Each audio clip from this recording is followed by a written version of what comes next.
Ang Pilipinas ngayon. Narito na ang pinakamainit na mga balita na nakalap sa bawat sulok ng bansa. Ihahatid sa bawat Pilipino saan man kayo sa mundo. Ang Pilipinas ngayon. Pakinggan ang bawat kaganapan sa bawat lalawigan. Ito ang Pilipinas ngayon.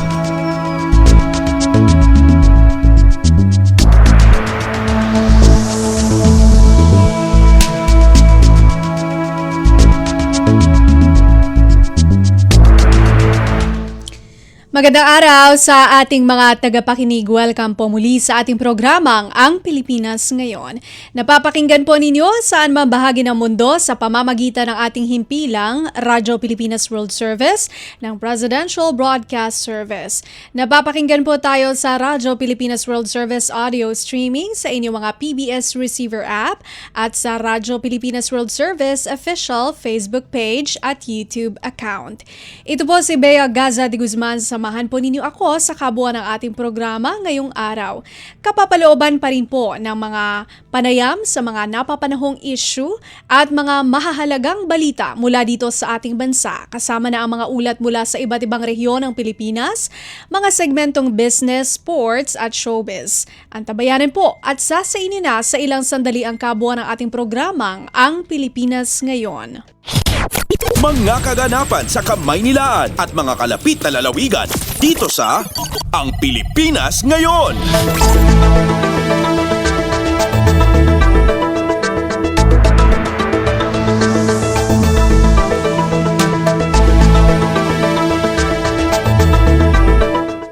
Bago po natin ipagpatuloy ang balitaan sa programang Ang Pilipinas Ngayon ay pararaanin muna natin ang isang panayam. Makikibalita po tayo dito po sa kani-kanina lang na inilabas na ulat ng Philippine Statistics Authority o PSA na ang inflation rate po ay tumaas sa 1.5% nitong nakaraang Agosto 2025. Kaya naman po, makakausap po natin live via phone patch si Undersecretary Yusek Rosemary Edelion ng Department of Economy, Planning and Development o DepDev. Magandang araw po sa inyo, Yusek Edelion. Si Bea Gaza de Guzman po ito ng Radyo Pilipinas World Service. Hello po, Yusek.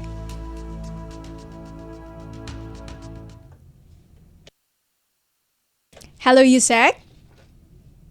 Good afternoon po.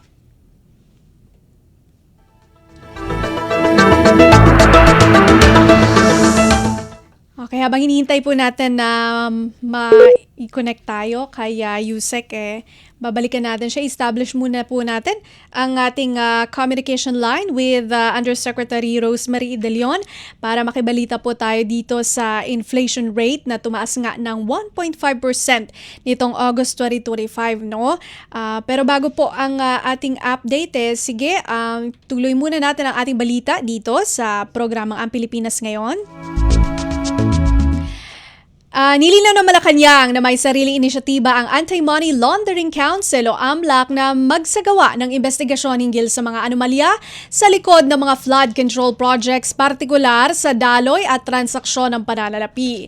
Sinabi ng Communications Undersecretary at Palace Press Officer Claire Castro na makabubuting hindi maibunyag sa publiko ang pagkilos ng AMLAC upang totoong masukol ang mga personalidad na sangkot sa mga anomalya sa flood control project.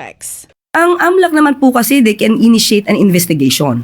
Pero kung paano sila papasok ay hindi na po nila ito dapat isinisiwalat at baka magkaroon pa ng movement o yung iba maaari masangkot dito kung isisiwalat pa nila yung kanilang mga aksyon patungkol dito.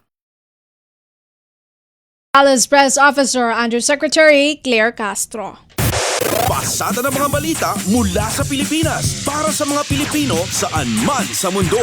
Ang Pilipinas Ngayon. Okay, so ayun na, i-establish na po natin ang ating communication line with Undersecretary Rosemary Edelion. Magandang araw po sa inyo, Yusek Edelion. Si Bea Gaza de Guzman po ito ng Radyo Pilipinas World Service. Yes, magandang araw, Miss Bea. Magandang araw po at maraming salamat po sa pagpapaunlak sa amin dito po sa himpilan ng Radyo Pilipinas World Service. Nabalitaan po namin kanina lang po itong lumabas na report ng Philippine Statistics Authority o PSA na umangat nga po sa 1.5% ang inflation rate nitong nakaraang buwan ng Agosto 2025. Yusek, ito po yung katanungan namin na dahil po dito mula doon sa 0.8% noong July, ano po kaya ang dahilan ng pagtaas na ito at meron po ba kayong nakikitang trends sa ngayon? Yes, thank you. Actually, last July, ang inflation natin was 0.9. So ngayon, naging 1.7. Okay. Tapos, ang mga top contributors nun, yung fish and other seafood, yung meat, tsaka vegetables. So ito, dahil nga sa maulan tayo nung August, kaya mahirap talaga yung actually yung supply nito, yung dahil mahirap dalhin sa merkado, sa market, kaya nagtaasan din ang presyo nito. But the good news is hindi naman ganun ka taas pa rin, no? Sa parang 0.5% ang naging ang contribution niya to the overall inflation. Tapos yun nga, yung 1.5 natin na August na 2025 inflation, ang year to date natin is 1.7. So if you would recall, ang target natin for the average for the year is between 2 and 4%. So actually wala pa rin nga tayo dun sa lower end ng ating target. Okay. And also, you mentioned po fish, seafoods po. Tama po ba ang aking narinig? Ito po yung mga pangunahing produkto na nag-ambag doon sa 1.5% inflation rate? Tama, fish, other seafood, meat, tsaka vegetables. Okay, vegetables dahil nga po doon sa ulan natin, no? Yusek, meron na po bang effect itong 1.5% inflation rate sa kakayahan ng ating mga consumer na bumili? Parang nararamdaman na po ba ito?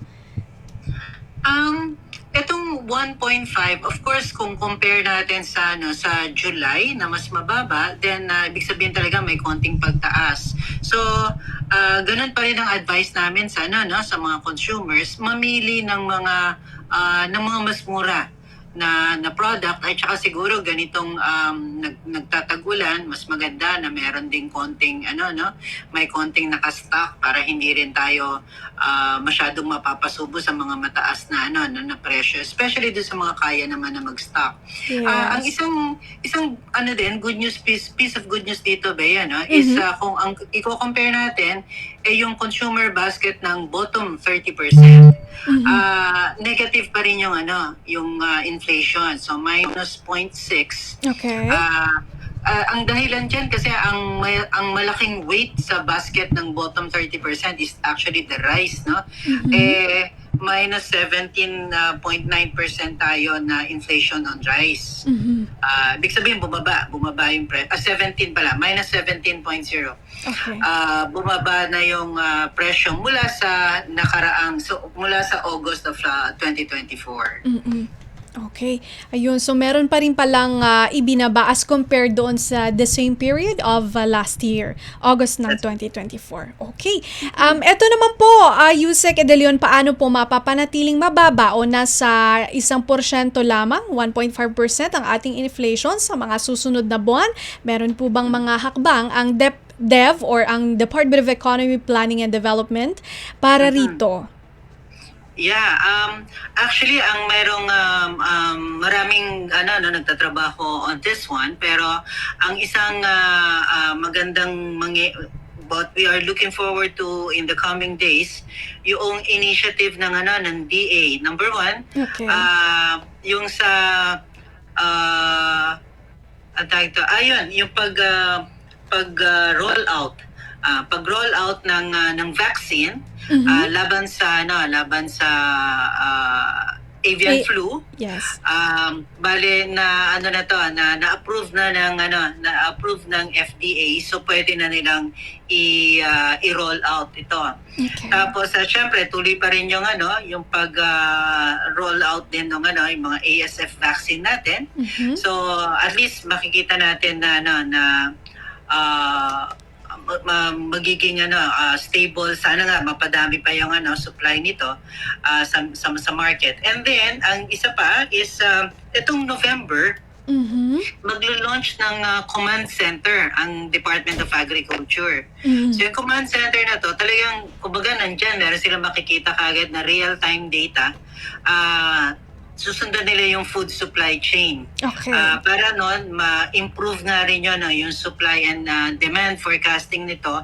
Mas madali tayong, mas agaran tayong makakapag-respond kung sakali mga ilangan ng, kunwari may nakikita tayo na, oops, dito pala sa lugar na to, mukhang merong pestilence na nangyayari. Ibig sabihin, down the road, baka makulangan tayo na by this much number of metric tons, pwede natin kuhanin sa kabilang probinsya. Yung ganun ba, magiging mas kompleto yung ating datos at magiging mas timely yung ating magiging decision. Ayun. So talagang pati po yung mga kumbaga ibang government agencies, no, ahensya ng pamahalaan ay katuwang ng DepDev para po dito sa pag-address ng inflation natin, no? Department of Agriculture and then also Command Center. From what agency po pala this Command Center for Demand Supply Monitoring? Sa DA din to. DA, Magkakaroon okay. ng Ayun. command center. Ayun, Yes. that's good to hear po. Ayun, Yusek, ito na po, ganito pa rin po ba yung magiging trend sa susunod na mga buwan o hanggang sa matapos po yung ating 2025? Yeah, actually meron tayong ang tawag nila is La Nina-like conditions until the end of the month. Pero ang again, klaro din tayo kung ano yung dapat priorities dito. Number one, kailangan we have enough buffer stock ng pagkain. Tapos, ang ating Department of Science and Technology, marami na rin sila mga na-develop na yung mga ready-to-eat, meals ready-to-eat, na nutritious meron na rin mga commercial na nagma-manufacture nito para ito yung nadadala kagad sa mga relief centers, no. So yun, kailangan sigurado na meron tayong enough na stock nito to make sure na even with the calamities meron tayong hindi tayo magkukulang sa pagkain. Yes. So although may syempre medyo wala tayong magagawa sa sama ng panahon, no, pero Opo. yung paghahanda, yun ang pwede nating pagalingin pa. Yun. Yes, ayan. So dun tayo sa kumbaga ever ready, no? Laging handa, pagiging handa. Correct. That's nice to hear, Yusek. Ayun, mensahe nyo na lang po sa ating mga tagapakinig at tagapanood dito sa Radyo Pilipinas World Service, ma'am. Yes, thank you for this opportunity once again. And I encourage yung ating mga kababayan na laging mag-monitor, no? Laging mag-monitor sa mga information na ganito, sa mga statistics na ganito. Pretty soon, magkakaroon kami ng mas real-time data dito para rin matulungan ang ating mga consumers sa kanilang decision. At yun nga po, pagdating sa, kunwari sa palengke, ang amin pa rin suggestion is doon tayo sa in-season, tapos doon din tayo sa mga, matuto po tayo mag-substitute, no? Para hindi tayo, para sa atin, within ourselves, meron tayong pang-cushion dito sa mga pag halimbawa nagkakaroon ng taasang presyo sa isang klase ng bilihin. Okay, thank you so much, Yusek De Leon, sa inyo pong oras. Yes, wala ka naman. Thank you. Ayun. Si Undersecretary Rosemary De Leon ng Department of Economy, Planning and Development o DepDev sa kanya pong pagbibigay ng update sa atin hinggil nga po dito sa inflation rate na tumaas po ng 1.5% nitong Agosto 2025.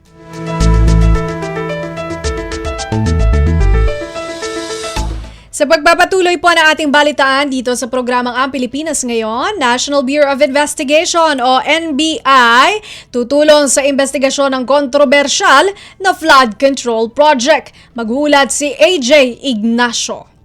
Bukas ang National Bureau of Investigation o NBI na tumulong sa pamahalaan sa pag-iimbestiga ng mga umano'y maanumalyang flood control projects. Ayon kay NBI Director Jaime Santiago, bagamat wala pa silang natatanggap na direktiba sa ngayon, ay inaatasan na niya ang mga regional directors ng NBI na magsimula ng mag-imbestiga sa mga lugar na binisita ni Pangulong Bongbong Marcos kamakailan.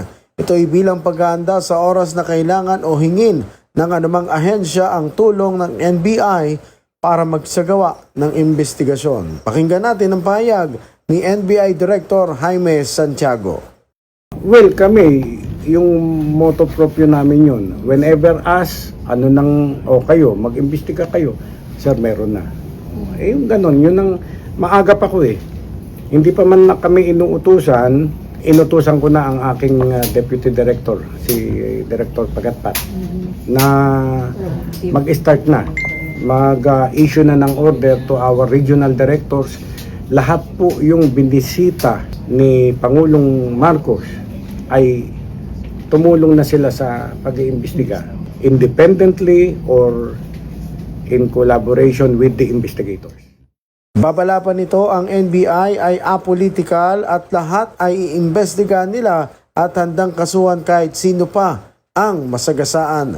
Mula rito sa NBI, para sa Bagong Pilipinas, AJ Ignacio, Radyo Pilipinas, Radyo Publiko. Pasada ng mga balita mula sa Pilipinas para sa mga Pilipino saan man sa mundo. Ang Pilipinas Ngayon. Masusi pagrepaso sa 2026 budget ng Department of Public Works and Highways o DPWH, siniguro ni Secretary Dizon. Si Marian Bastasa sa balita. Siniguro ni Department of Public Works and Highways Secretary Vince Dizon na magiging masinsinan ang kanilang gagawing pagrepaso sa panukalang 2026 budget ng kagawaran. Ayon kay Dizon, kailangan ng putuli ng mga taba o hindi kailangan bahagi ng budget at ituon ang pondo sa mga lehitimo at prioridad na proyekto. Marami naman dyan, legitimate, ang laki-laki ng DPWH. Pero sigurado, ika nga sa English, we have to trim the fat. Pasintabi na lang po, no? Pero we have to really trim that fat because ang daming fat dyan sa budget na yan. Klarong-klaro yan.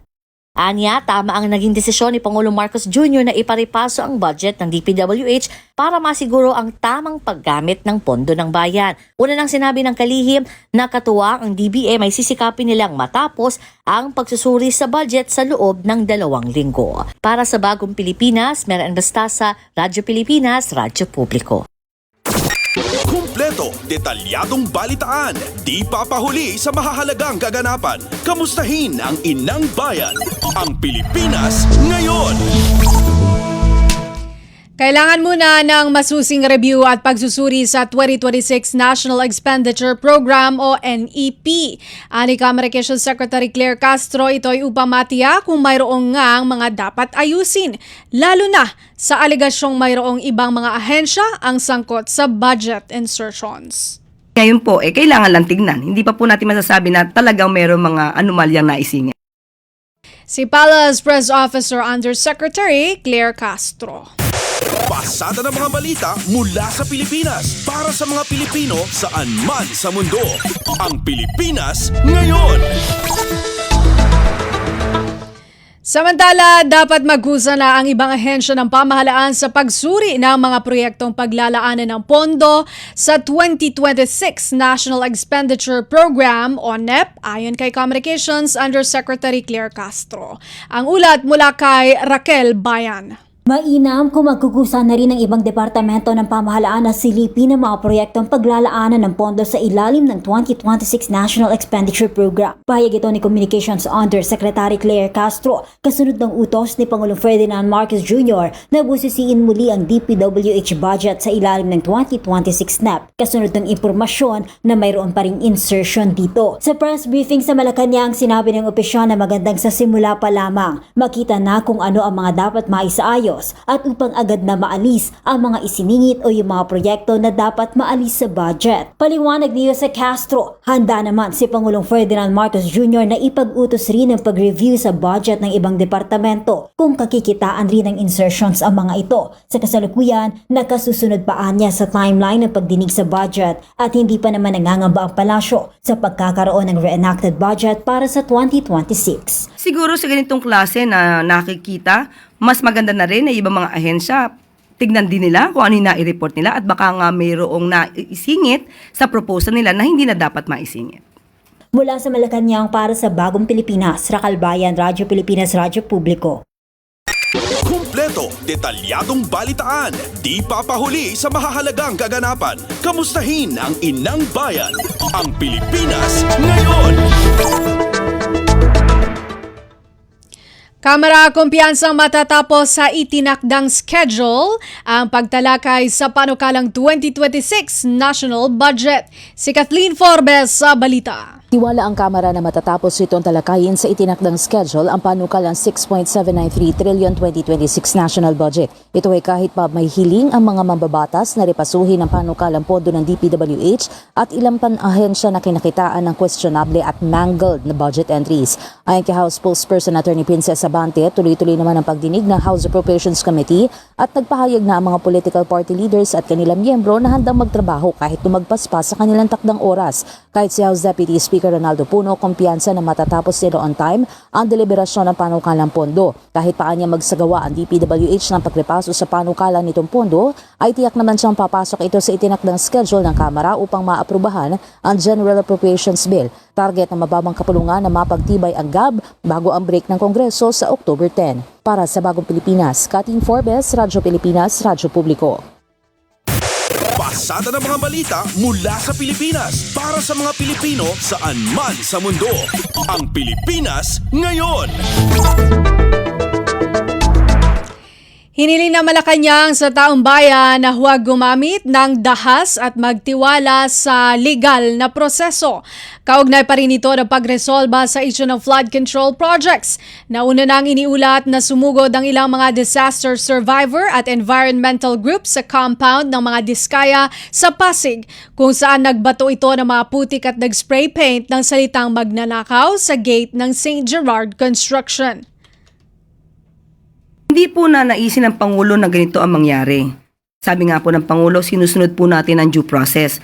Sa mga kapwa natin Pilipino, ang pag-iimbestigang ginagawa po ng Pangulo, ang pag-uutos na imbestigahan lahat, ay para din po sa taong bayan. Si Palace Press Officer Undersecretary Claire Castro. Kumpleto, detalyadong balitaan, di papahuli sa mahahalagang kaganapan. Kamustahin ang inang bayan, ang Pilipinas ngayon. Nanawagan ang Malacanang sa publiko na maging mapanuri sa gitna ito ng ulat ng National Task Force to End Local Communist Armed Conflict o NTF-ELCAC na sinasamantala ng mga communist rebels sa bansa ang galit ng taong bayan upang mag-recruit ng mga bagong miyembro nito.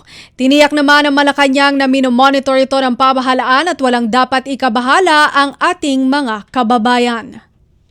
Kaya nga po, maging mapanuri.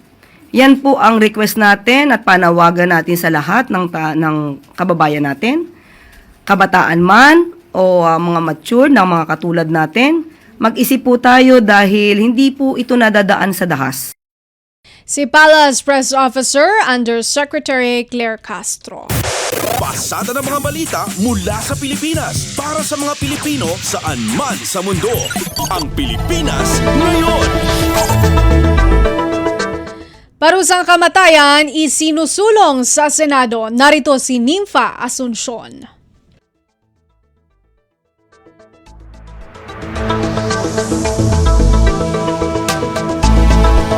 Naghain si Senador Ronald Bato de la Rosa ng isang panukalang batas na lang ibalik ang parusang kamatayan o death penalty sa bansa para sa kasong plunder o pandarambong. Sa ilalim ng Senate Bill 1343, isinusulong ni de la Rosa na buhayin ng Republic Act 8177 o ang parusang kamatayan sa pamamagitan ng lethal injection. Pinunto ng senador na sa gitna ng mga investigasyon ngayon sa anomalya at isyu ng korupsyon sa mga flood control projects ay kinakailangang ibalik na ang capital punishment. Sa kanyang explanatory note, ginite de la Rosa na dapat mapatawan ng pinakamabigat na parusa ang mga opisyal ng gobyerno na lumalabag sa kanilang tungkulin at nagwawaldas ng pondo ng bayan. Dagdag pa rito, binigyang din ng mambabatas na hindi dapat ituring na simpleng pagkakamali o karaniwang krimen ang ganitong klase ng katiwalian.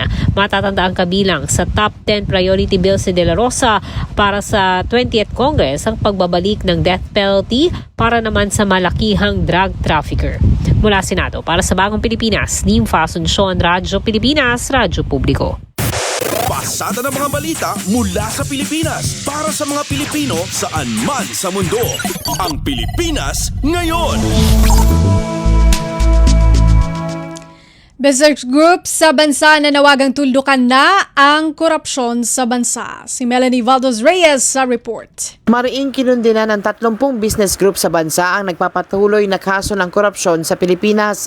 Sa isang inilabas na pahayag, sama-sama nilang ipinaabot ang pagkadismaya dahil habang marami ang naghihirap, may mga tiwaling opisyal at negosyanteng patuloy na nagpapasa sa umano sa kaban ng bayan. Pinangunahan ng Philippine Chamber of Commerce and Industry at Management Association of the Philippines ang panawagan na tuldukan na ang korupsyon, partikular sa mga proyekto ng public works at iba pang inisyatibo ng gobyerno. Anila nakakagalit at lubhang nakapanlulumo ang mga naging gawain ng ilang tiwaling opisyal na walang kahihiyang inuuna ang pansariling interes kaysa sa kapakanan ng bayan. Suportado rin nila ang pagtatatag ng isang independent body na magsisiyasat at mananagot sa mga opisyal na sangkot sa pagnanakaw ng pondo ng gobyerno. Giit ng mga negosyante, makakamit lamang ang hustisya kung mapaparusahan at makukulong ang mga nagsasamantala sa kaban ng bayan. Para sa Bagong Pilipinas, Melanie Valdos Reyes, Radyo Pilipinas, Radyo Publiko.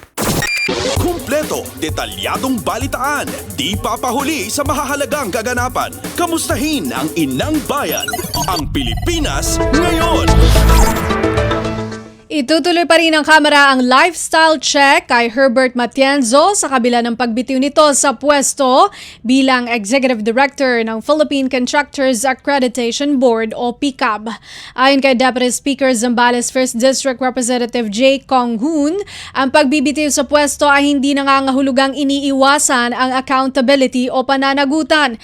Anya, patuloy na iimbestigahan ng Kamara ang mga alegasyon ng registration for sale sa PCAB.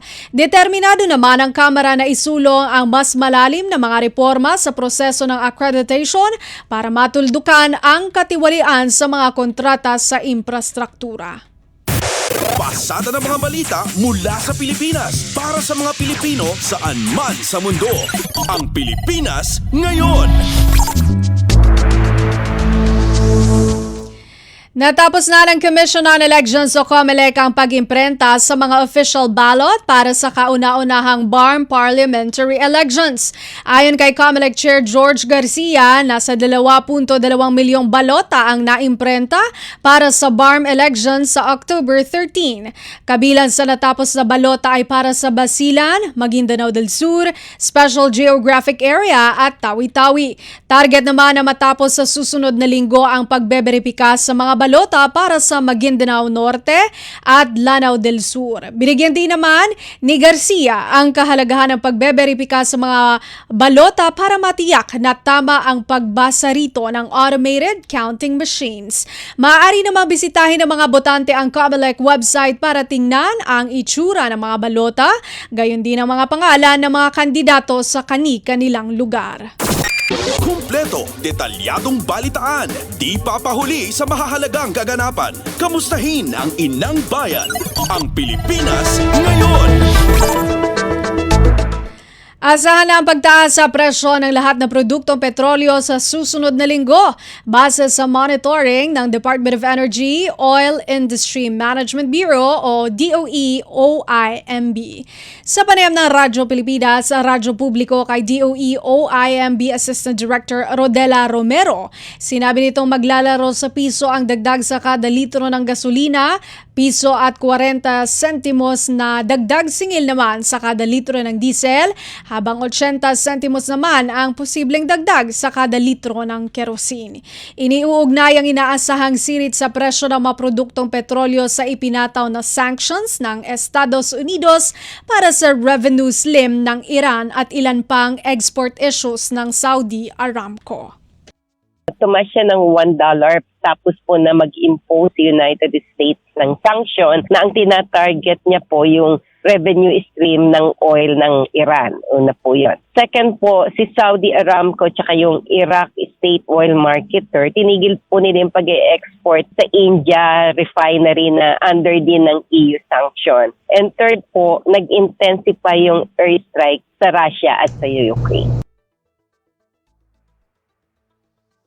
Si DOE-OIMB Assistant Director Rodela Romero. Kumpleto, detalyadong balitaan, di papahuli sa mahahalagang kaganapan. Kamustahin ang inang bayan, ang Pilipinas ngayon. Alok na hanggang 60% na diskwento sa mga domestic travel sa bansa kaabang-abang sa Philippine Travel Mart. Mag-uulat si Hazel Morada. Hanggang 60% discount sa mga travel at tour packages patungo sa iba't ibang bahagi ng Pilipinas. Yan ang mga dapat abangan sa gaganaping Philippine Travel Mart simula ngayong araw, September 5 hanggang sa linggo, September 7. Ngayong taon aabot sa higit 300 exhibitors mula airline, hotel and accommodation, food at travel and tour sector ang sasali sa tinaguriang pinakamalaki, pinakamatagal ng travel fair sa bansa. Sa panayam ng Radyo Magazine kay PhilToa First Vice President Malu Hapson, ipinagmalaki nito ang pagiging inklusibo ng 36 Philippine Travel Mart kung saan inaasahan ang partisipasyon ng bawat rehiyon sa bansa para ipagmalaki ang kanilang tourist destinations. Hinikayat ni PhilToa Secretary General Harold Atondo ang mga turista na patuloy na tuklasin ang napakaraming dahilan to love the Philippines. Gaganapin ang travel fair sa SMX Convention Center sa Pasay City. Mula Radyo Magazine para sa Bagong Pilipinas, Hazel Morada, Radyo Pilipinas, Radyo Publiko. Pasada ng mga balita mula sa Pilipinas para sa mga Pilipino saan man sa mundo. Ang Pilipinas ngayon. At yan po ating nakalap ng mga national news. Antabayanan po ang ating pagbabalita sa mga kaganapan sa ating mga rehiyon para sa regional news. Itinuloy na namin ang zero balance billing. Libre. Ibig sabihin, ang serbisyo na basic accommodation sa ating mga DOE, itinuloy na po natin ang zero balance billing. Libre po. Ibig sabihin, ang serbisyo sa basic accommodation sa ating mga DOH na ospital, wala nang babayaran ang pasyente. Ang dami pong challenge, hindi po namin alam kung saan namin kukunin, ganon, nag-iisip kung paano namin mababayaran. Siyempre po, masayang-masaya, super saya po dahil na zero billing po kami. Opo, malaking po talaga, malaking tulong po. Mabilis lang din po. Bayad na ang bill ninyo. Uulitin ko, wala nang kailangan bayaran ng pasyente basta sa DOH Hospital dahil bayad na po ang bill ninyo. Naiiyak ako kasi sobrang saya. Maraming salamat po, Mr. President Bongbong Marcos Jr. Hindi kami nagkamali ng taong ihinalal.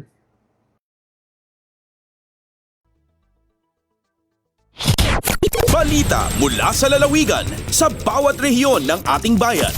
Dito sa Ang Pilipinas Ngayon. Nagbabalik po ang programang Ang Pilipinas Ngayon. Narito na po ang mga balita para sa ating regional news ngayong araw na ito. Provincial Government Unit ng Mountain Province nagsagawa ng konsultasyon o dialogo sa pagpapatakbo ng pampublikong transportasyon. Si Arlene Fagian sa report. Nangisayangkat iti Provincial Local Government Unit kan stakeholders iti dialogo tapno mapaado iti panakaammo dagiti masatnan iti Public Utility Vehicle Modernization Program kan maipapan iti operasyon iti transportation pampubliko iti Mountain Province sigon kan ni Provincial Planning and Development Officer Daniel Likigan iti nasawang inisyatibo ket sungbat iti public clamor para iti kanayunan a unit para kadagiti agbiyahe ken tapno masolusyonan iti issue wenno concern dagiti owner operators iti kolorum alugan nagbalbalinan nakas public transport nga awanan iti prangkisa ken permit manipud iti LTFRB. Kinunapay ni Mountain Province Governor Bonifacio Lacuasan Jr. kasapulan tinasaw nga dialogo tapno masulbar iti issue ken sumayaat iti transportasyon iti nasa o nga probinsya. Inbingay mat iti DOT card dagiti polisiya iti PUVMP akas kadagiti regulatory reform kan baro a serbisyo iti transportasyon. Iti dialogo ket inatendaran iti DOT card nga indulwan ni Assistant Regional Director Jose Villacorta karaman dagiti local transport iti probinsya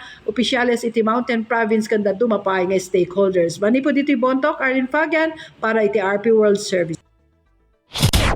Balita mula sa lalawigan sa bawat rehiyon ng ating bayan. Dito sa Ang Pilipinas Ngayon. Kalinga State University at lokal na pamahalaan ng lungsod ng Tabuk kinilala ng Civil Service Commission sa kanilang Human Resource Management sa ilalim ng Prime HRM. Magbabalita si Amelia Bumatnong ng RP Tabuk. Binigbig ti Civil Service Commission iti Kalinga State University kapo iti dedikasyon ng umanugot iti mandato iti komisyon. Inyaward ti CSC ti Certificate of Recognition kalpasan anagun ti KSU iti Maturity Level 2 Indicators iti Human Resource System ken HRMO competencies iti rewards ken recognition iti sidong ti program to institutionalize meritocracy and excellence in human resource management mono Prime HRM ket nasawen na saysayaat organisado ken masursurot iti HR process ti KSU ken mabigbigbig iti napinta sa performance dagiti empleyado. Sigon ti KSU daytoy iti pakakitaan iti determinasyon ken efforts iti institusyon a may tag-ay iti people-centered excellence ken masiguro iti tuloy-tuloy a panangipaay ti workforce na iti epektibo a serbisyo publiko. Kabayatan na napadayawan matlaang iti local government unit iti Tabuk City gapu iti epektibo a panang manihar ken panangipatungpal iti proseso ti recruitment, selection, placement ken performance management systems. Naangay iti awarding ceremony kabayatan iti kick-off program iti 125th Philippine Civil Service Anniversary iti September 1 sa Tabuk City Gym. Manipod TZRK Tabuk, Amelia Bumatnong para iti Radyo Pilipinas World Service. Balita mula sa lalawigan sa bawat rehiyon ng ating bayan. Dito sa Ang Pilipinas Ngayon. Programang mas magpapalawig ng proteksyon ng mga kababaihan at kabataan inilunsad sa Alaminos City, Pangasinan. Si Ricky Kasipit ng RP Dagupan sa balita. Bilang parte sa selebrasyon niya 31st National Crime Prevention Week, formal ya inilunsad ya Alaminos City Pangasinan Police Station sa SAFE program o say Save the Children's Future Generation Empowering Crew Advocacy Awareness Program. Gitman na sayin inisyatiba ya pabiskagan sa pakaamta tan kooperasyon na sari barangay tan eskwelaan at panangiyabante na kanupugan tan pankaabigan na bibiitan kalangwaran mamaarap at mas maligam tan progresibon komunidad. Matindi at dapit lang aktibidad iri representative yan ang lapod 39 ya barangay dyan panamaglay ya pibibiyangda nilaluan niya na paulit so siglautan ya gobyerno tan sari tutuo at pangiyabante ya proteksyon at ugugaw tan panangisibel at krimen. Indanat na liderato ya PNP Alaminos ya saituan seguridad at unggapo at komunidad. Manlalapod RP Dagupan City Pangasinan ay si Ricky Kasipit para sa Radyo Pilipinas World Service. Balita mula sa lalawigan sa bawat rehiyon ng ating bayan. Dito sa Ang Pilipinas Ngayon.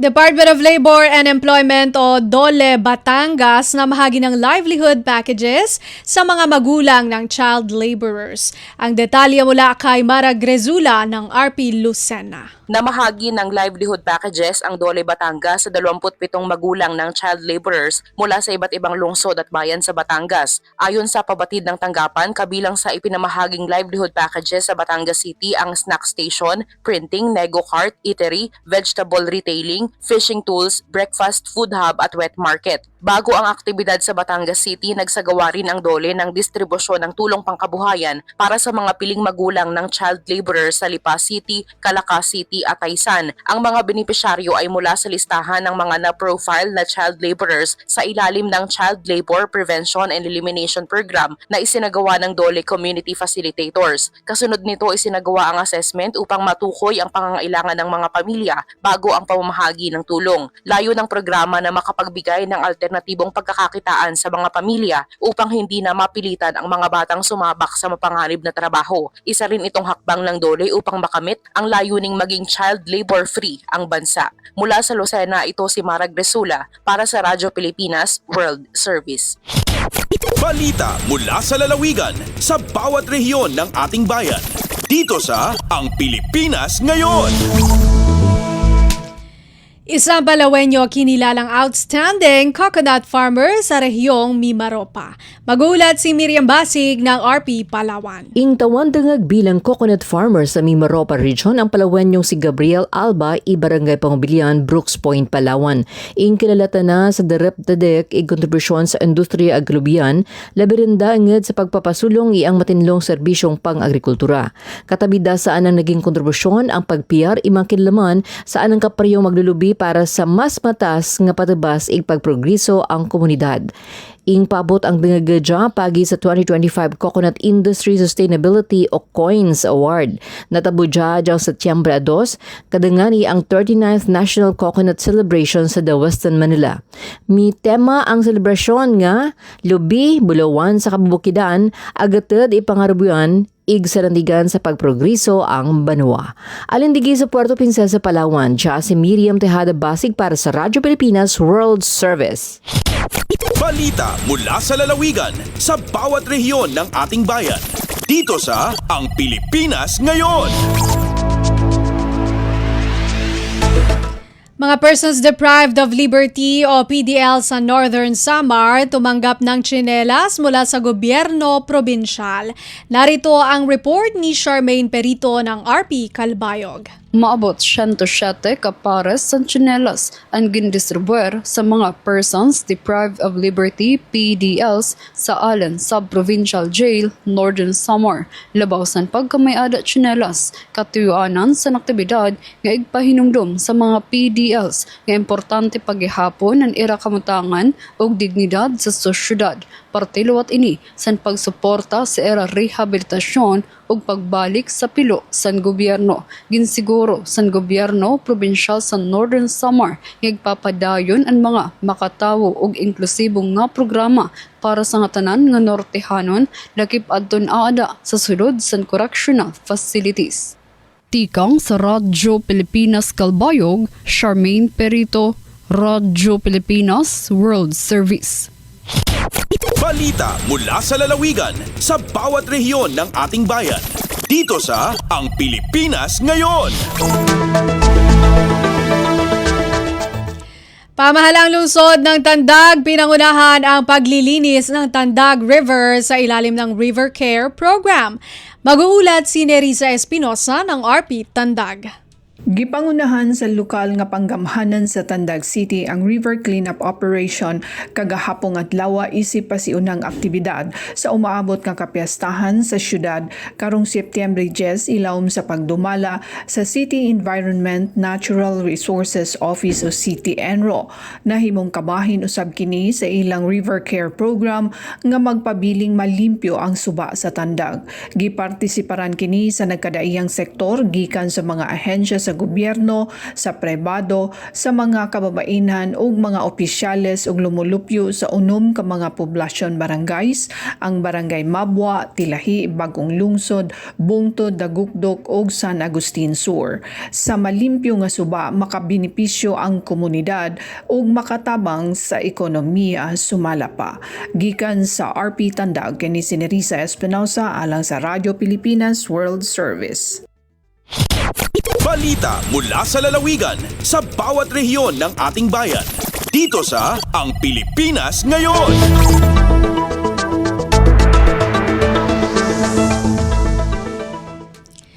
Technical Supervision ng Philippine Statistics Sulu, formal nang isinalin ng Philippine Statistics Authority o PSA Bangsamoro at Tatabas Region in Muslim Mindanao o BARM sa Region 9. Balitang hatid ni Eloisa Mohamad ng RP Holo. Liaynay, Regional Director Engineer Akan Tula sin Philippine Statistics Authority, Bangsamoro Autonomous Region in Muslim Mindanao, at PSA BARM in Technical Supervision sin PSA habinaybayan sinalupa suga Regional Office sin Zamboanga Peninsula. Hakabtangan ni Engineer Tula in a presence Regional Director Muchon W.S. Pamaran sin PSA 9 hapag-ukab sin CRS sa outlet ni Halupa sug hambuk na sadya pangitaan sina formal kaput sina Region 9 ha PSA ran habinay bayan sin lupa sug bunna na kanana makasusahan ha pag-iig sina Sulu ha BARM habay tay Engineer Tula what ini in opportunity ni mag-ukab supaya lumawak pa insang sa asin PSA habinay bayan. Denga RP Hulo, Eloisa Muhammad, Radyo Pilipinas World Service. Balita mula sa lalawigan sa bawat rehiyon ng ating bayan. Dito sa Ang Pilipinas Ngayon.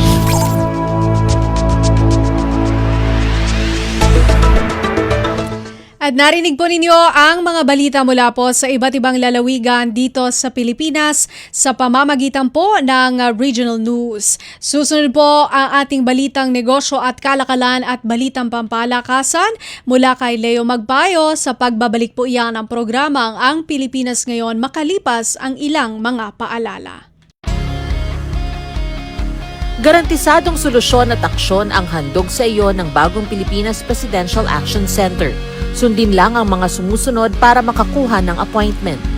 Para sa wala pang eGov.ph app account, panoorin ang video para malaman kung paano gumawa ng account. Kung meron ng account sa eGov.ph app, mag-login dito. Saka hanapin ang online registration tab para sa bagong Pilipinas Presidential Action Center. Pindutin ito para makita ang available na government services. Piliin ang serbisyo na iyong kailangan mula sa listahan. I-upload ang requirements ng serbisyong kailangan mo. Pumili ng petsa at oras kung kailan nais pumunta sa bagong Pilipinas Presidential Action Center. I-submit na ang iyong application at bigyan ng pagkakataon na ma-review ang iyong isinumiting requirements. Hintayin ang QR code para sa kumpirmasyon ng iyong schedule. Makakatanggap ka ng text message para malaman kung naaprubahan ito. Sakaling hindi ito maaprubahan, makakatanggap ka rin ng text message para ipaalam ang kulang na requirements sa kasubukang mag-register ulit. Kung nakatanggap na ng kumpirmasyon, maaari nang pumunta sa bagong Pilipinas Presidential Action Center sa napiling schedule, dala ang QR code at ang mga isinumiting requirements. Huwag kalimutang dumating sa itinakdang araw at oras ng iyong appointment. Pinapaalala rin na siguruhing may kumpirmadong schedule bago pumunta sa bagong Pilipinas Presidential Action Center para maiwasang magpabalik-balik. Simple at user-friendly ang pagpapa-appointment dito, kaya wag nang mangamba dahil sa bagong Pilipinas Presidential Action Center, tulong ay abot kamay na. Time to celebrate kulturang Pinoy, tradisyon, musika, sining, literatura at iba pa. Anything and everything fun and Filipino. Ito ang Pinoy Kultura. Naaalala niyo pa ba ang mga katagang ito? Amoy pawis, amoy araw. Ano ba yan? Puro sugat ka na naman! Bakit wala na naman kapares yung tsinelas mo? Ang dungis mo! Ma! Tama na!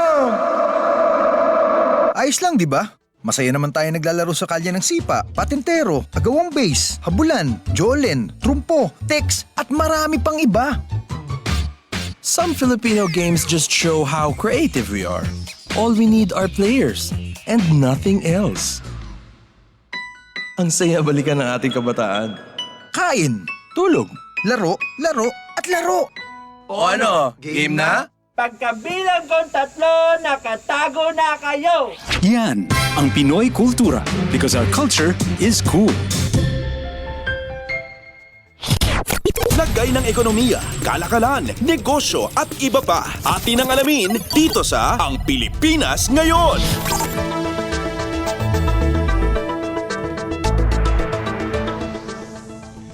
At nagbabalik po ang ating programang Ang Pilipinas Ngayon. Samantala, narito naman po ang balitang negosyo at kalakalan. Bumilis sa 1.5% ang headline inflation nitong Agosto dahil sa mas mataas na presyo sa pagkain, kuryente at langis. Sa ulat ng Philippine Statistics Authority o PSA, mas mabilis ang 0.9% na Consumer Price Index o CPI nitong nakaraang buwan kumpara sa Hulyo, subalit mas mabagal ito kumpara sa 3.3% na naitala nitong nakaraang taon. Pumasok naman ang August inflation sa forecast ng Bangko Sentral ng Pilipinas o BSP na 1% hanggang 1.8% para sa buwan. Minarkahan din ang Agosto bilang ika-6 na sunod-sunod na buwan na nasa ilalim ng target range ng BSP na 2 hanggang 4%. Para sa unang 8 buwan ng taon, nag-average ng 1.7% ang headline inflation, katugma ng 1.7% target ng BSP para sa taong 2025. Samantala, ang core inflation na hindi kasama ang pabago-bagong presyo ng pagkain at petrolyo ay bumilis sa 2.7% mula sa 2.3% noong Hulyo at 2.6% nitong 2024. Nag-average ang panahon mula Enero hanggang Agosto ng 2.4%. Sinabi ni National Statistician Claire Dennis Mapa na ang pagkain at non-alcoholic beverages ang pangunahing rason kung bakit bumilis ang inflation para sa buwan.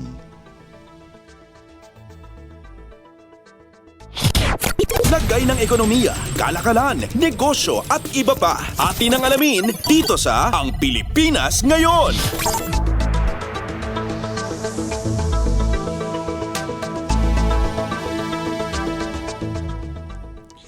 Sinabi ng Department of Trade and Industry o DTI na naghahanda na sila para sa buong epekto ng pagpataw ng taripa ng Estados Unidos ngayong Agosto at papalawigin ang kanilang pagbigay ng suporta sa mga exporter na posibleng maapektuhan nito.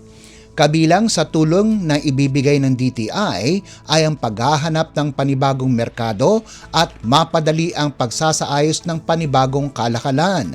Sinabi ni Trade Secretary Maria Cristina Roque na ang pagdami ng export papuntang Estados Unidos nitong mga nakalipas na buwan ay dulot ng pagpapabilis ng shipments bago pa man ang implementasyon ng 15 o 19% reciprocal tariff ng Amerika na umepekto ngayong Agosto.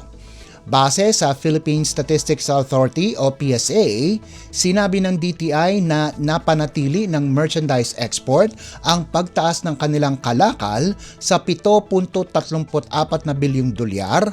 Tumaas ito ng 17.3% kumpara sa kaparehong panahon nitong nakalipas na taon. Sa unang 7 buwan ng taon, umakyat ang export ng 13.7% sa 48.62 bilyong dolyar. Ayon kay Roque, ang pagtaas ng export ay sumasalamin sa katatagan ng mga exporter kahit malaki ang hamon sa global trading environment. Hinikayat naman ni DTI Export Marketing Bureau Director Bianca Pearl Sikimte na palawigin ang pagpapalaganap ng mga exporter sa ibang bansa katulad ng Europa, sa mga bansang kasapi ng Association of Southeast Asian Nations o ASEAN at sa Middle East.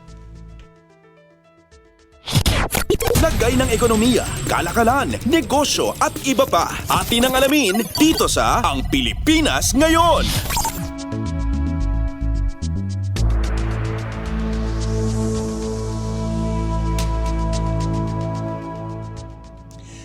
Plano ng Department of Energy o DOE na simulan ang pagtanggap ng mga aplikasyon para sa mga proyektong nuclear energy itong 2026 bilang parte ng kanilang pagsisikap na maipasok ang nuclear power sa energy mix ng bansa pagdating ng taong 2032.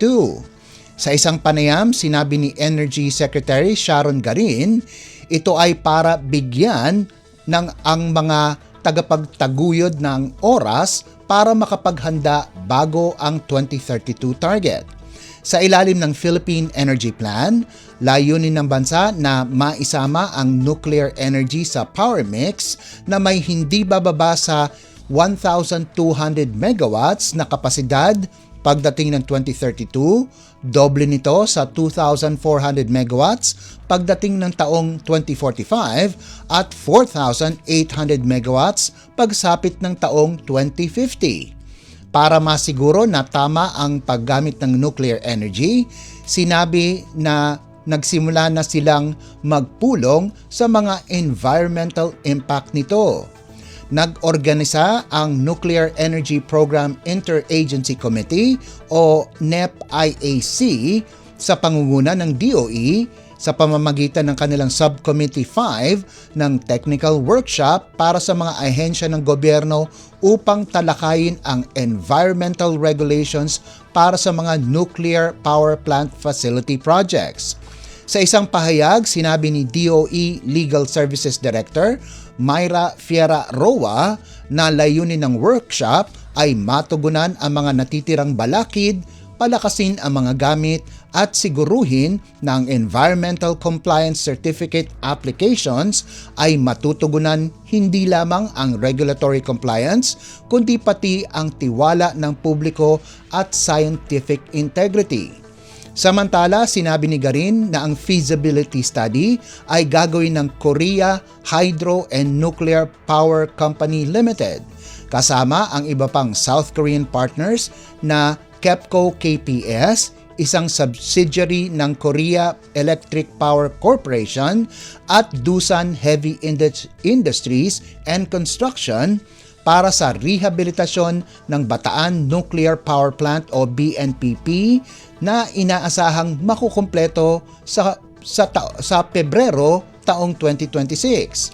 Ayon sa Philippine Nuclear Energy Program, nakumpleto ang BNPP na matatagpuan sa Napot Point sa Morong, Bataan noong 1985, 2 taon bago pa man ang orihinal na target.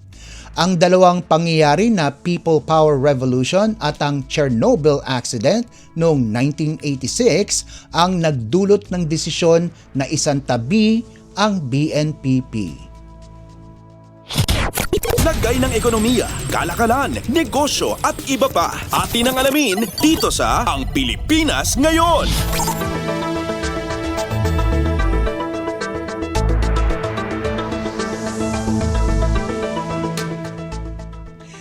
At para naman sa halaga ng palitan, ayon sa Bangko Sentral ng Pilipinas ngayong Biyernes, 5 ng Setyembre, ang halaga ng piso kontra sa dolyar ay nasa 57 piso at 21 sentimo.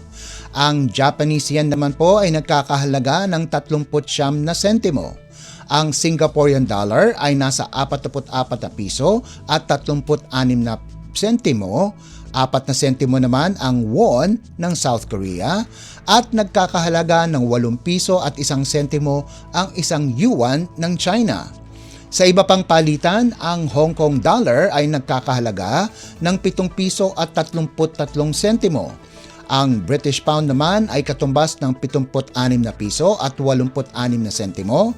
Nasa 66 na piso at 65 sentimo ang euro, 41 piso at 40 sentimo ang Canadian dollar, habang ang Saudi Arabian rial ay nagkakahalaga ng 15 piso at 25 sentimo. Lagay ng ekonomiya, kalakalan, negosyo at iba pa. Atin ang alamin dito sa Ang Pilipinas Ngayon.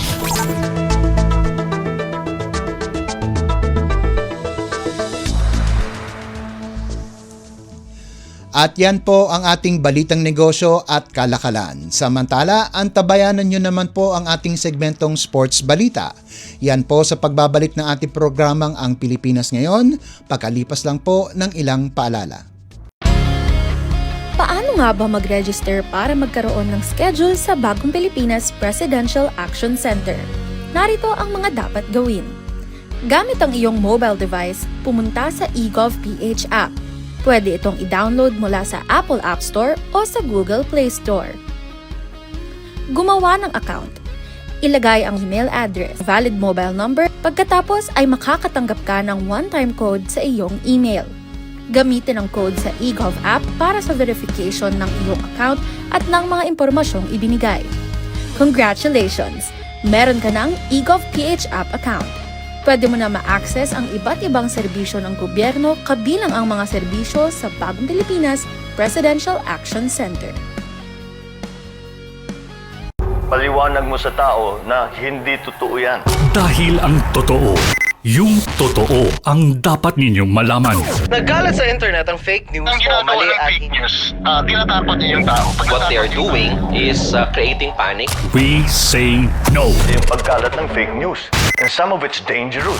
Sana iwasan po natin pag-spread ng fake news. At di magpapakalat ng disinformation at misinformation ang kasulukuyang administrasyon. Stop telling us fake news because you're wrong. Para sa totoo at mapagkakatiwalaang mga balita at impormasyon, Radyo Pilipinas.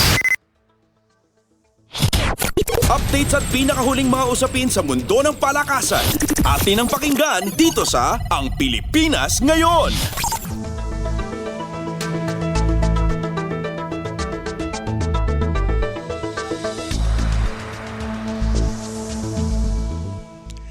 At nagbabalik po ang ating programang Ang Pilipinas Ngayon. Narito naman po ang Sports Balita. Tinalo ni Filipina tennis star Alex Ayala si Nicole Fossa Huergo ng Italy 7-6 at 6-2 sa quarterfinals ng Guadalajara World Tennis Association o WTA 125 Open nitong Biyernes ng umaga para makakuha ng pwesto sa semifinals ng torneo. Nanggaling sa panalo, ilang oras pagkaraang manaig ang 20 anyos na si Ayala kay Varvara Lepchenko ng Estados Unidos sa kanilang round of 16 match 6-7, 7-6 at 6-3 na nagpatuloy din Biyernes ng umaga. Ang laban na yon ay nasuspinde noong Huwebes dahil sa pagbuhos ng malakas na ulan. Pagkatapos ng dikit na first set na umabot ng tiebreak, napanatili ni Ayala ang kanyang composure para malimitehan ang 30 anyos na si Huergo tungo sa panalo. Susunod na mga kalaban ni Ayala ay si Kyla Day ng Estados Unidos sa semifinals na nakatakdang gawin itong Sabado. Una nang natalo ni Ayala si Arian Hartono sa pagbubukas ng kanyang kampanya sa round of 32. Updates at pinakahuling mga usapin sa mundo ng palakasan. Atin ang pakinggan dito sa Ang Pilipinas Ngayon.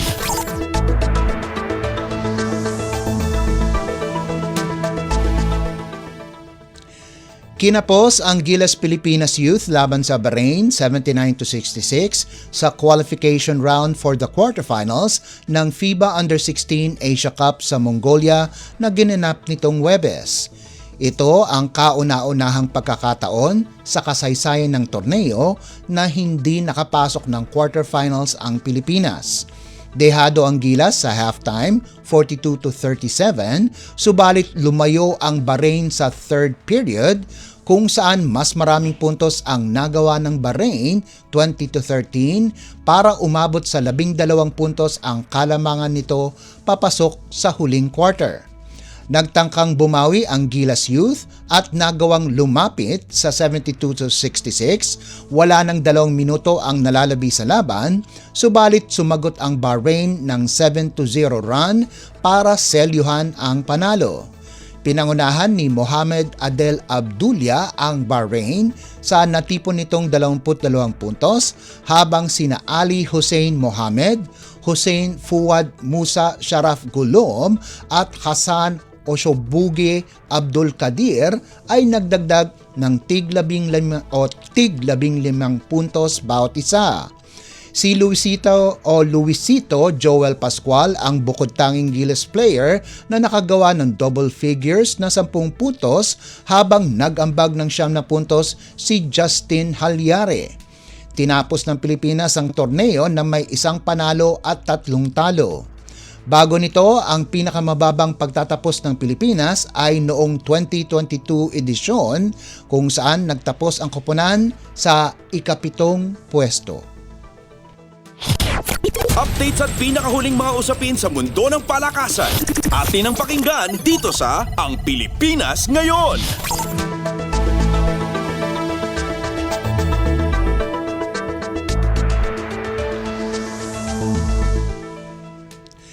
Hindi pa nakakapagdesisyon ang Terra Firma kung sino ang kukunin nila bilang number 1 pick sa PBA Rookie Draft na gaganapin ngayong linggo. Ito ay ayon kay bagong head coach Ronald Tubid na nagsalita sa publiko sa unang pagkakataon simula ng kanyang appointment sa posisyon sa Jeep. Kabilang si Tubid sa mga coach at team officials na dumalo sa unang araw ng PBA Draft Combine na ginanap sa Inares Sports Arena sa Pasig City. Ang Terra Firma ang may karapatan na pumili ng una sa draft na mayroong 128 rookie aspirants. Ayon kay Tubid, mayroon silang listahan ng mga players na pwede nilang kunin, subalit inamin niyang hindi 100% ito at meron na rin silang napupusuan bilang number 1 pick. Sinabi ng Terra Firma head coach na mayroon pa silang mga 7 players na may aktibong kontrata sa koponan at sila'y maaasahan. Updates at pinakahuling mga usapin sa mundo ng palakasan. Atin ang pakinggan dito sa Ang Pilipinas Ngayon.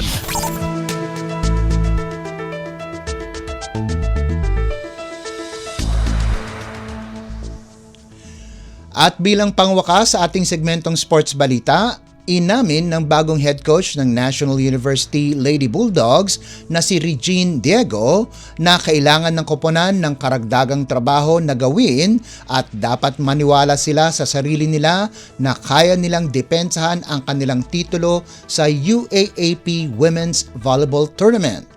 Sa pep rally ng NU para sa Season 88 nitong Huwebes na ginanap sa SM Mall of Asia, sinabi ni Diego na kailangan nilang mag-isip ng paraan pagkaraan ang pag-alis ng kanilang mga star na sina Belia Bilen at Eliza Solomon pagkatapos ang UAAP Season 87. Kinuha ni Diego ang posisyon sa NU pagkaraan ang pag-alis ni Sherwin Meneses na mayroon lamang 1 taong kontrata sa koponan. Sa kaparehong event, ang number 4 jersey ni Belen ay iniligay sa rafter ng eskwelahan para selyuhan ang legasiya ng 3-time UAAP Seniors Most Valuable Player. Sa gitna ng pressure sa kampanya ng koponan para sa 3-peat, pinangako ni Diego na gagawin niya ang lahat para mapanatili ang titulo sa poder ng NU. Updates at pinakahuling mga usapin sa mundo ng palakasan. Atin ang pakinggan dito sa Ang Pilipinas Ngayon.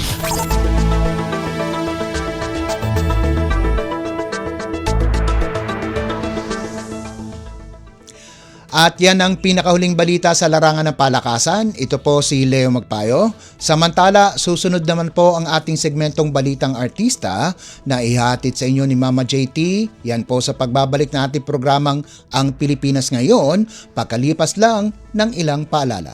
Mas pinadali na ang government transactions sa tulong ng eGovPH Super App. Pwedeng-pwede mo nang magawa ang lahat ng ito. I-download ang eGov app sa iyong smartphone o tablet mula sa App Store o Google Play Store. Pagkatapos, ilagay ang iyong mobile number at i-authenticate gamit ang one-time PIN o OTP para marehistro ang iyong account. Saka ilagay ang iyong mga pangunahing impormasyon at kumpletuhin ang facial recognition technology para sa verifikasyon ng iyong pagkakakilanlan. Para sa mas mabilis at mas maayos na serbisyong panggobyerno, gamitin na ang eGovPH Super App. This is a public service announcement. Discipline is the key. Umiwas sa aksidente sa daan. Ang pagmamaneho ay may kaakibat na responsibilidad, hindi basta mapaandar lang ang sasakyan. Kilatisin ang sarili, ang kahandaan sa manibela, siguruhing inyong konsentrasyon ay hindi magagambala. Importante rin na ating laging isipin, init ng ulo ay huwag pairalin, bagkus kaligtasan ng lahat ang siyang dapat unahin.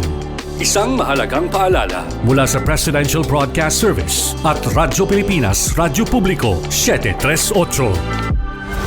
This is a public service announcement. Public service announcement from PBS, Presidential Broadcast Service at Radyo Pilipinas, Radyo Publiko 738. Ang latest, ang hottest sa showbiz and entertainment. Heto na sa Ang Pilipinas Ngayon.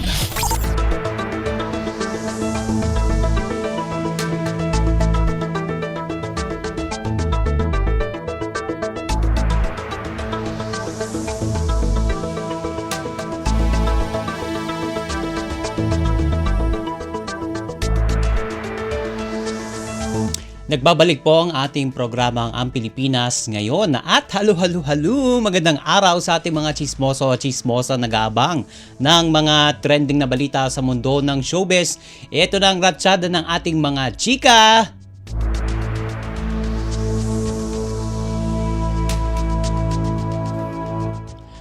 Kumakalat sa social media ang isang video ni comedy queen Ai de las Alas na naglabas ng sama ng loob dahil sa isang artist na hindi sumipot sa isang pagtitipon ng Filipino community sa Canada. Sa video clip na nag-viral online, hindi na banggit ng komedyana kung sino ang tinutukoy niya. Pero base sa caption sa TikTok post at sa ilang mga nagkomento, ito ay nakadirekta sa Phil-Am rapper na si Easy Mill.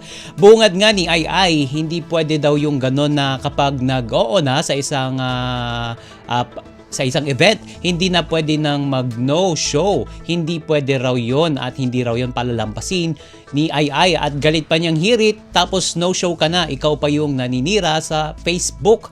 At matapos nito ay galit na itong naglabas ng sama ng loob sa nangyari. Sa comment section, halo-halo ang naging tugon ng mga netizen kung saan may mga sumang-ayon at may mga dumipensa rin kay Easy Mill o yung mga sumang-ayon kay Ai at mga dumipensa kay Easy Mill. Nauna nang nag-anunsyo ang kanyang management, itong si Easy Mill, sa postponed performance ng rapper sa nasabing event. Ipinaliwanag pa nga nila na ito ay dahil sa hindi sila nagkasundo ng event producer. Ang latest, ang hottest sa showbiz and entertainment. Heto na sa Ang Pilipinas Ngayon.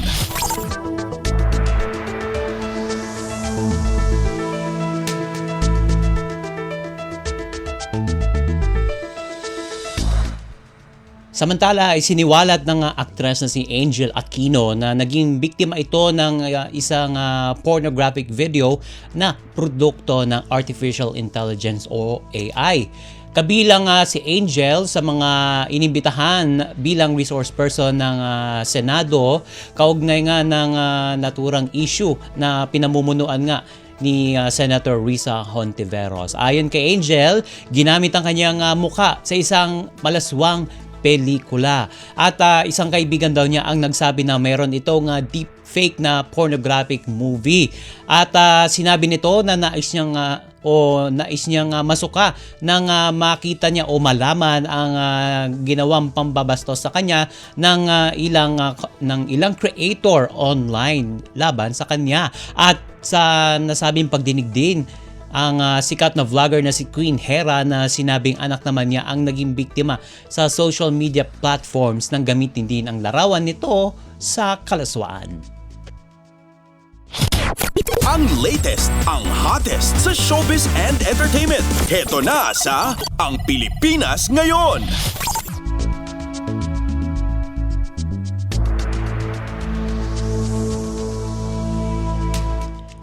Formal nang inilabas sa mga nominado at mga nominasyon para sa 2025 Gawad Urian Awards. Ang tumandok ang may pinakamaraming nominasyon na nasa 11 kategorya o nominasyon. At sumunod riyan ang Kono Basho na nasa 9 at ang Green Bones na may 7 nominado. Si Dante Rivero ang paparangalang natatanging Gawad o Gawad Urian Award. Ang naturang awarding ceremony ay nakatakdang mangyari sa susunod na buwan sa October 11. At samantala, ito yung mga listahan ng ilan sa mga nominee sa major categories mula sa Best Film hanggang sa Best Actor. Unahin na natin ang Best Film. Ito yung mga pelikulang Alipato at Muog, ang Green Bones, Kono Basho, Fantosmia, at kasunod ang results sa Makamisa, Pantasma ng Higanti, The Hearing at ang Tumandok. Samantala, nominado o kabilang sa mga individual na nominado sa Best Direction o Best Director ay sina J.L. Burgos para sa Alipato at Muog, Zig Madamba Dulay para sa Green Bones, Jamie Pasena II para sa Kono Basho, si Lab Diaz naman para sa Pantosmia, Kaven para sa Rizal Makamisa, Pantasma ng Higanti, si Lawrence Fajardo para sa The Hearing, Arlie Sweet Sumagaysay at si Richard Jeroy Saldavico para naman sa Tumandok. At syempre kabilang din sa mga nominato sa Best Screenplay ay ang mga pelikula ng Alipato at Muog ni J.L. Burgos at Bernadine de Belen, ni ang Green Bones ni Ricky Lee at Ange Atienza. At syempre kasama din ang Kono Basho ni Jamie Pasena II, ang The Hearing ni Hanilyn Joy Alipio at ang tumandok nga yung itong sina Arden Rod Condes at Arlie Sweet Sumagaysay. Kabilang din sa mga nominado bilang Best Actress sa Gawad Urian 2025 ay sina Lovie Poe para sa Guilty Pleasure, si Aisel Santos para sa Isang Himala, si Gabby Padilla para sa Kono Basho, si Arisa Nakano para naman sa Kono Basho din, at si Mylene Dizon para sa The Hearing. At sa tumandok naman, nominadong Best Actress si Jinaika Sanger. Samantala, sa huli, ang Best Actor naman ay ang kabilang sa mga nominado sa Best Actor ay sina Carlo Aquino para sa Cross Point, si Baron Geisler para sa Dearly Beloved, Dennis Trillo para sa Green Bones, gayon din si Ruru Madrid. At sa pelikulang Outside naman, nominado bilang Best Actor si Sid Lucero, si Ronnie Lazaro for Fantosmia at si Enzo Osorio para sa pelikulang The Hearing. Ang latest, ang hottest sa showbiz and entertainment. Heto na sa Ang Pilipinas Ngayon.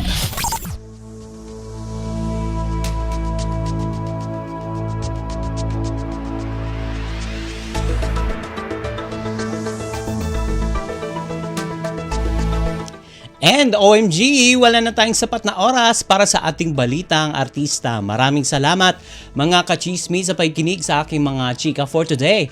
Ako po si Mama JT para sa Radyo Pilipinas World Service. Nagbabalik na po ang ating kasamang si Bea de Guzman. Ang latest, ang hottest sa showbiz and entertainment. Heto na sa Ang Pilipinas Ngayon.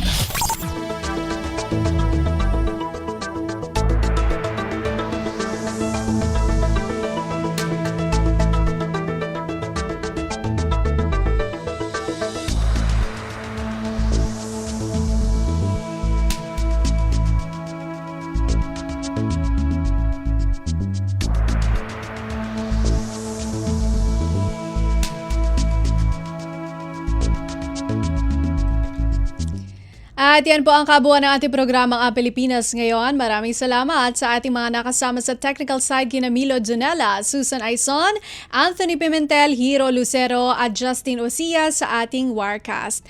Maraming salamat din sa ating executive producer Steph Vicente at Jerome Toledo sa mga nag-ulat mula sa iba't ibang lalawigan ng ating bansa para sa ating regional news, kay Leo Magpayo para sa balitang business at sports, kay Mama JT para sa showbiz, at maraming salamat din sa ating station manager, Mr. Ray Sampang, na nagdiriwang ng kanyang kaarawan. So, maligayang pagbati po, mabuhay po kayo, sir. Hanggang sa susunod na edisyon ng ating programang Ang Pilipinas Ngayon, ito po si Bea Gaza de Guzman. Magandang araw. At yan ang Pilipinas Ngayon. Muling samahan sa parehong oras at alamin ang pinakahuling mga kaganapan at balita saan man kayo naroon. Ang Pilipinas Ngayon.